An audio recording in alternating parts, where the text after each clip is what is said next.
or how involved you want to be. There's a lot of variables that we take into account, and then we say, okay, here's a plan. You start like this, that's great. And then we review it all the time. And we say, okay, we need to increase it, we're on track, we're not, this is what is happening. Because remember, when you're dealing with assets, the valuations that you place on an asset are always behind you. It's always in hindsight. It's never in front of you. And that's one of the challenges, right? Because you're always valuing what happened yesterday. And what you need is what's going to happen tomorrow. So that's a struggle. Yeah. So there are strategies everywhere from £50 a week up to £100 million pounds. And they're different, right? They range differently from everyone, but and from country to country, to be fair. Different countries have different tax laws, so different vehicles. But from your point of view, at the sort of normal end, I'm not going to call it the low end because I'm in that boat as well. It's as tax efficient as you can get it. That's where you start. You use all the tax efficiencies and then you step up into different things.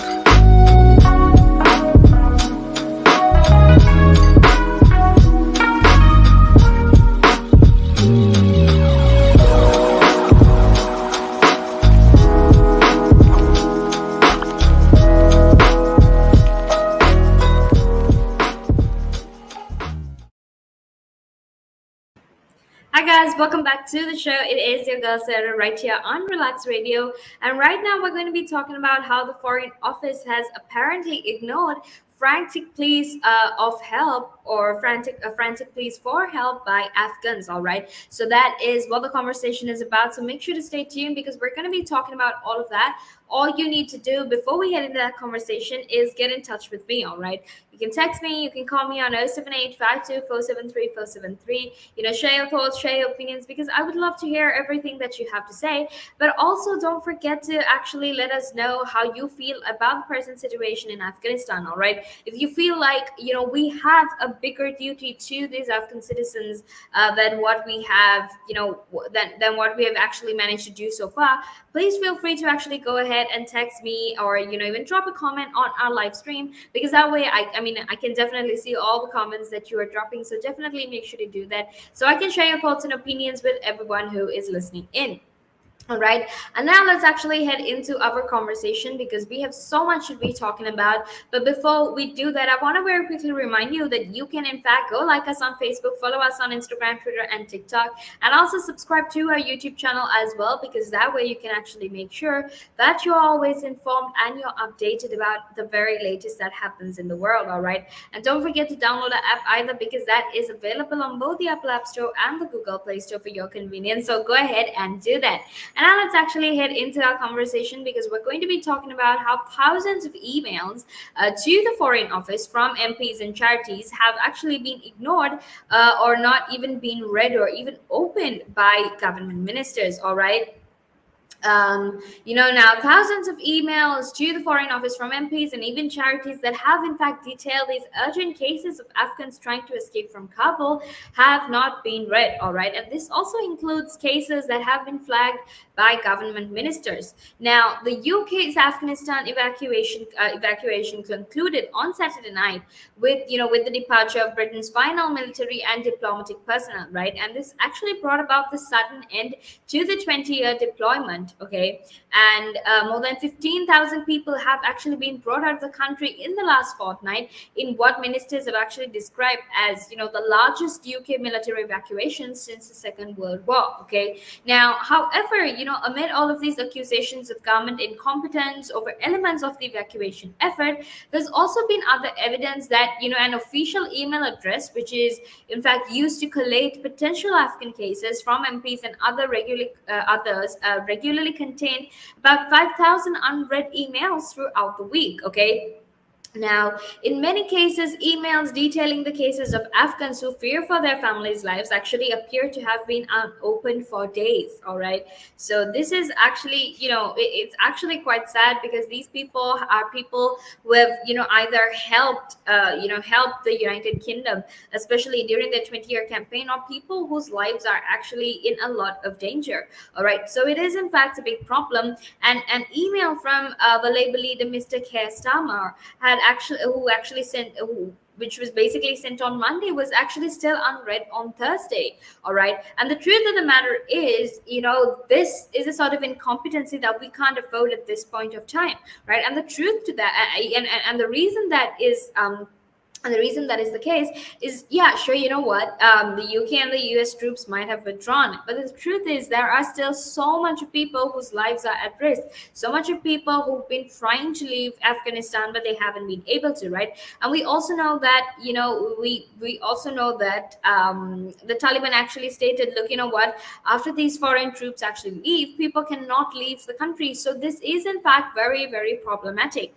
All right. Now, there also appeared to be a lot of unread messages from the offices of Victoria Atkins, who happens to be the newly appointed Minister for Afghan Resettlement, and also the Home Secretary Priti Patel, and the Tory chair of the Defence Select Committee, that is Tobias Elwood. Okay, so this is in fact, the problem, and there have been so many emails that haven't been opened, that basically ask these people to, look, get me a safe passage as soon as possible, because my life is at risk, my family's life is at risk, and if you don't get it out as soon, get us out as soon as you can, then we'll probably die. Right. Now the truth is, there was also, the government actually asked these people to actually send emails, especially if they were in trouble. So this is in fact an incompetency on the part of the government, because these people have sent emails, they have communicated with the government and told, look, we're in trouble, we need to, try and leave this country as soon as possible.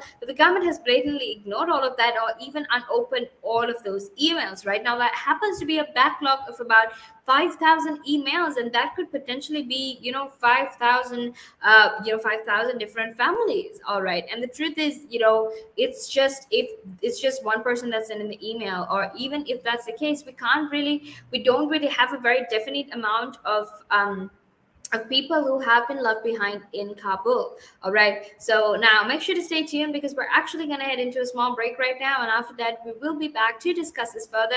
But obviously, until then, make sure to stay tuned.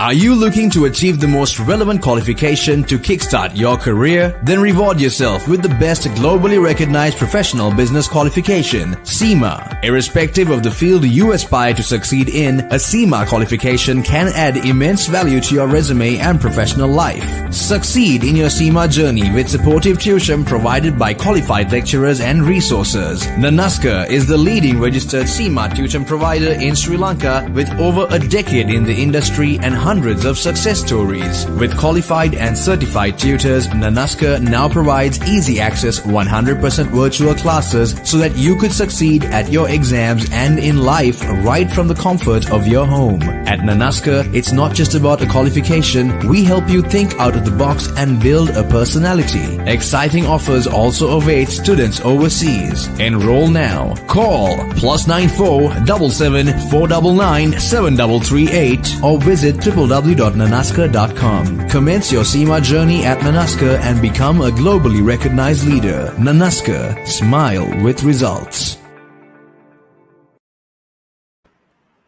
Hi guys, welcome back to the show. It is your girl Sarah right here on Relaks Radio, and I am super excited to be here. All right, because my goal or my aim essentially is to make sure that you're always informed and updated about the very latest. So make sure to actually stay tuned to Relaks Radio, because here at Relaks Radio, we actually make sure that you have the best and very latest information to make sure that you're always informed and updated. All right. So feel free to actually text me or call me on 078 524 73473. Share your thoughts, share your opinions, because I would love to hear everything that you have to say. But also, while you're at it, don't forget to go like us on Facebook, follow us on Instagram, Twitter, and TikTok. And also don't forget to subscribe to our YouTube channel, because that will be absolutely amazing as well. All right. and that will help you stay informed about the very latest of whatever happens in the world, but also for you to be informed about science, sports, health, technology, whatever it is that you want to be informed about, because we talk about it all right here on Relaks Radio. All right, so don't forget to do that.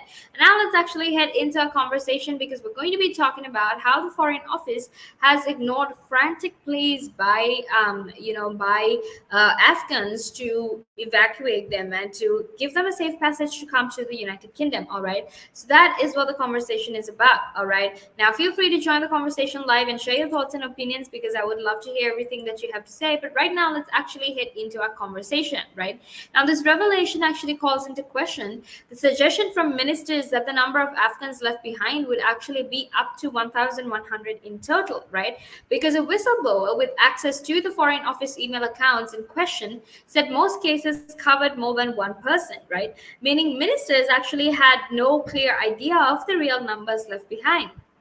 Okay, so it's not just that MPs weren't getting replies, the emails weren't even being read. All right, now this was actually what the whistleblower said. So the inbox currently has a 5,000 email backlog, and it's not that there are emails which haven't been actioned. It's not even that there are emails which haven't been processed and put into a spreadsheet. Okay, and it's basically that pretty much nobody has even opened the email, right? Because usually in cases like this, what you would essentially do is you would, read the emails, put it into a spreadsheet, basically categorize it into, highest priority, then, middle priority and low priority, and, figure out some measure to actually help these people, right? But the truth is no one has actually even opened those emails, right? So they cannot possibly know how many people have been left behind, because they haven't even read those emails. Okay, so even among those who've been registered, many have actually been left behind, but there's also a much larger group of people who just haven't been dealt with at all. Okay, now even though this is the side of the story that has been presented to us, every time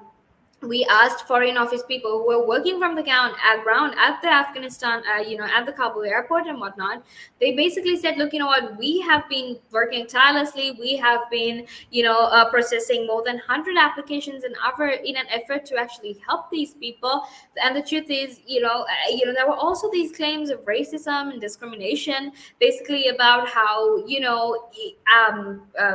British citizens of Afghan origin weren't really, being given priority, or they weren't even being considered, right? In comparison to, if you were a white man or a woman or a child, you were given much more priority than a lot of these British citizens with Afghan origin, right? So this was in fact one of the issues as well, because they specifically, when asked, the people who are working on the ground specifically stated, look, what, there is no hierarchy. We're doing everything we can to process these applications and whatnot. So it's important to keep that in mind, right? Now, a Foreign Office spokesperson who actually said that they have been working tirelessly to evacuate over 15,000 people from Afghanistan in the last 2 weeks. However, what I'm seeing right now obviously isn't that, right? Because the truth of the matter is, they might have been working tirelessly to evacuate these people, but there are still so many people who have been stuck, so many people who haven't been able to get out of Kabul, get out of Afghanistan, right? So they've basically even deployed a 24/7 cross Whitehall team that is based in our crisis hub to actually triage the incoming emails and calls from British nationals, Arab applicants, and even other vulnerable Afghans, right? So even though they say, this is what they're doing and this is, how they're doing it, there hasn't actually been any form of change per se to actually show that they have been helping these individuals. And, these latest revelations actually reveal that, if anything, they haven't really been even looking into some of the problems that these people are going through. All right, now make sure to stay tuned, because we're actually going to head into a small break right now, and after that we will be back to discuss this further. But obviously until then, make sure to stay tuned. The valuations that you place on an asset are always behind you. It's always in hindsight. It's never in front of you, and that's one of the challenges, right? Because you're always valuing what happened yesterday, and what you need is what's going to happen tomorrow.